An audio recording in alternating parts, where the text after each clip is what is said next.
Good morning students, welcome to unity public school.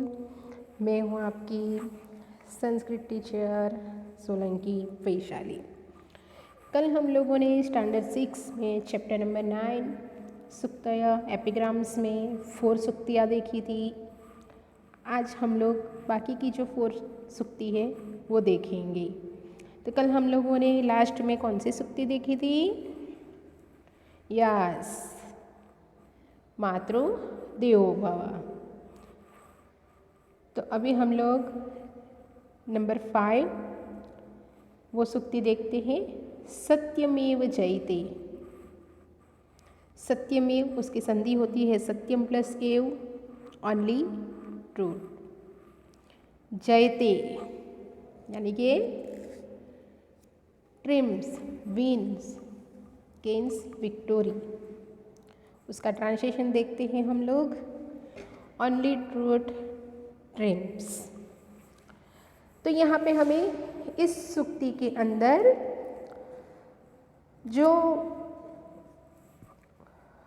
Mundakopanishad है उस मंत्र का एक अंश है ये,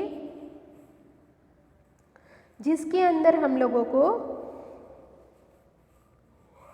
हमारे भारत का जो मुद्रालेख है वो है, जिसके अंदर हम लोगों को सत्य बोलना, सत्य का आचरण करना ऐसी सीख दी गई है।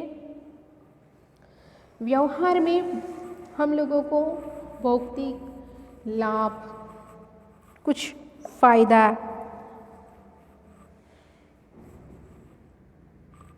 ऐसे ढूंढने के लिए जो मनुष्य एक बार असत्य का आश्रय जो ले लेता है तो उसके पीछे उसको कितने सारे झूठ बोलने पड़ते हैं। लेकिन जो मनुष्य सत्य बोल के या तो फिर सत्य का आचरण करते हैं उनको कभी भी कोई आपत्ति नहीं आती। जो सत्य बोलते हैं उससे कभी भी कुछ भी छिपाना नहीं पड़ता,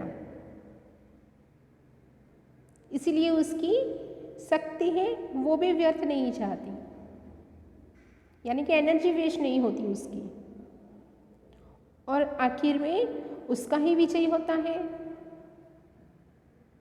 इसीलिए कहा गया है वदेत सत्यम न वदेत चानृतम कदा। हमारे यहाँ ऐसे कई सारे पुरुष भी हो गए हैं, कई ऐसे सारे महानुभाव भी हो गए हैं जो लोग सत्य के मार्ग पे चलते थे। आप लोग उसको पहचानते ही हो। हमारे राष्ट्रपिता गांधी जी, राजा हरिश्चंद्र, उन लोगों के जीवन में हम लोग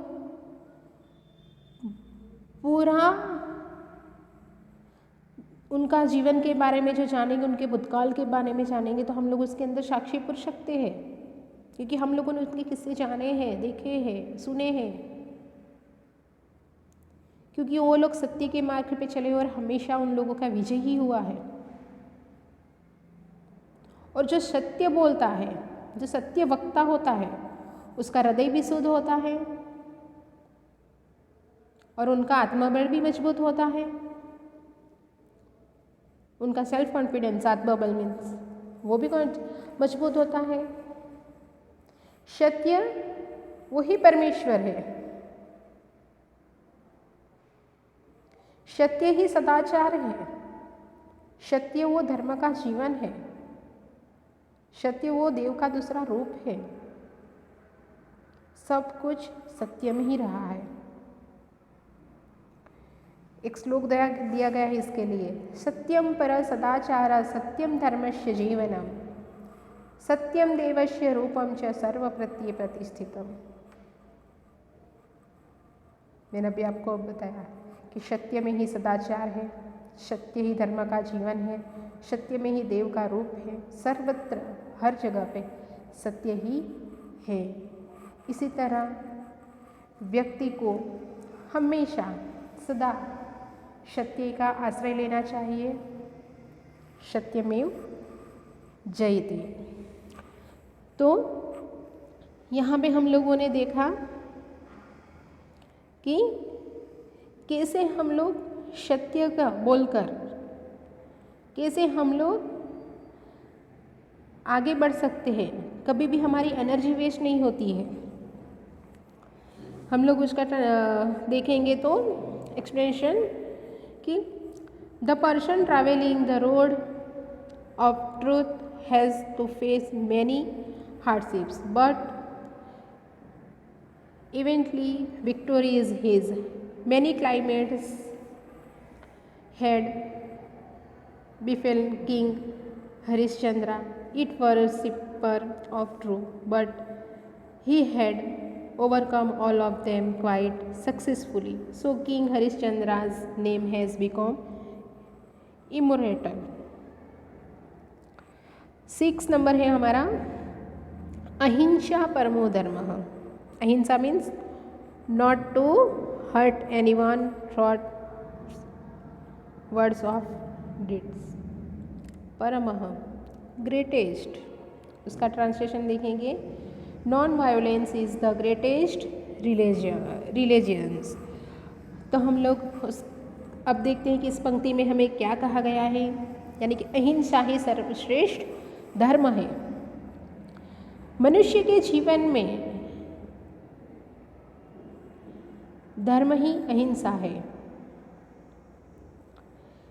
हम लोग जिस जगत में रहते हैं वहाँ के सर्वधर्म हिंसा का त्याग और अहिंसा को अपने जीवन में स्थान देने का उपदेश देते हैं। मनुष्य हिंसा के द्वारा अपने जीवन को सुखमय और समृद्ध बना सकते हैं। अहिंसा वो सबसे बड़ा धर्म है। वैसे ही अहिंसा सबसे बड़ा संयम है। अहिंसा सबसे बड़ा दान है, तप है। इसीलिए अहिंसा को अपने जीवन में अपनाना चाहिए। आप लोग आगे एक श्लोक भी पढ़ के आए हैं, अहिंसा परमो धर्म तथाढ़ हिंसा परो दम, अहिंसा परम दानम, अहिंसा परम तप। आप लोगों ने ये पढ़ाई है कि भारत जो देश है वहाँ पे समग्र विश्व में अहिंसा का संदेश है। गांधी जी सत्य और अहिंसा के द्वारा ही भारत को आज़ादी दिला सके थे। इसीलिए यानी कि हर एक मनुष्य को अपने जीवन में अहिंसा का स्वीकार करके जीवन को सुखमय बनाना चाहिए। तो हम लोग देखते हैं उसका explanation. All the religions of the world advise us to give up violence. They tell us to give importance to non-violence in our lives. Humans, animals, birds, insects, and even plants welcome non-violence. This is how one can make one's life peaceful and happy. आगे की हमारी सूक्ति है विद्या विनयेन शोभते। सब लोग हर रोज़ बोलते हैं, लिखते हैं नोटबुक में, बोर्ड पे। इसका मीनिंग क्या है? विनयन means due discipline because of humbleness. शोभते लुक्स गुड। तो उसका ट्रांसलेशन देखें तो knowledge looks good due to discipline. अभी इसको हम लोग कहीं हर जगह पे, कहीं नहीं, कई स्कूल में जाते हैं, कहीं जाते तो विद्या विनयन शोभते, गुजराती में कहते हैं विद्या विनय वडे शोभे छे। मनुष्य जो है उनके लिए विद्या का महत्व है, उनका बड़ा महत्व है। जो विद्या है वो मनुष्य के पास रही हुई कीमती मूल्यवान खजाना है। विद्या विनय से ही शोभती है। अगर व्यक्ति के पास विद्या हो लेकिन विनय ना हो तो वो विद्या है वो किसी काम की नहीं, उसका कोई महत्व नहीं है। जो विनय है वो मनुष्य को योग्यता प्राप्त करवाता है, और योग्यता जो अगर प्राप्त हो गई तो वो धन कमा सकता है और धन है वो धर्म को भी साधता है, सुख प्राप्त कर सकता है। इसी तरह विद्या के साथ विनय आवश्यक है। संस्कृत में एक श्लोक कहा गया है, विद्या ददाति विनयम विनयाद याति पात्रता पात्रत्वात् धनमाप्नोति धनाद धर्म तत सुखम। आप लोग को एक एग्जाम्पल दूँ तो आप लोगों ने रावण को तो पहचानते हैं। रावण के पास विद्या थी लेकिन विवेक नहीं था, विनय नहीं था उसके पास, उसीलिए उसकी तुलना हम लोग राक्षस में करते थे। जबकि राम के पास विद्या और विनय दोनों ही थे, इसीलिए लोग उनको पूजते हैं। राम को हमने भगवान का दर्जा दिया और रावण को हमने राक्षस माना। दोनों में डिफरेंट आपको पता है, आप लोग ने अभी भी रामायण भी देखी है। अगर स्टूडेंट है तो उनको भी विद्या के साथ साथ विनय और श्रेष्ठ वो अपने जीवन में लाने ही होंगे, तभी वो सच्चा विद्यार्थी बन सकता है और वो सफलता प्राप्त कर सकता है। अपने जीवन में विद्या के साथ साथ विनय अगर वो जो हमारे अंदर आ गया, मनुष्य जो है वो सफलता के शिखर को भी सर कर सकता है। तो यहाँ पे हम लोग देखते हैं, if there is no discipline और humanliness in life, then knowledge has no value. However much a person may be educated, if he lacks discipline and education is useless.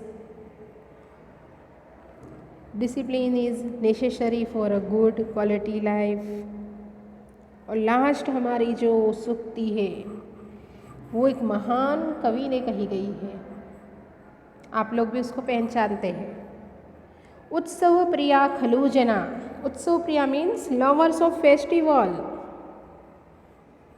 खलु मीन्स ट्रूली रियली, जना means people.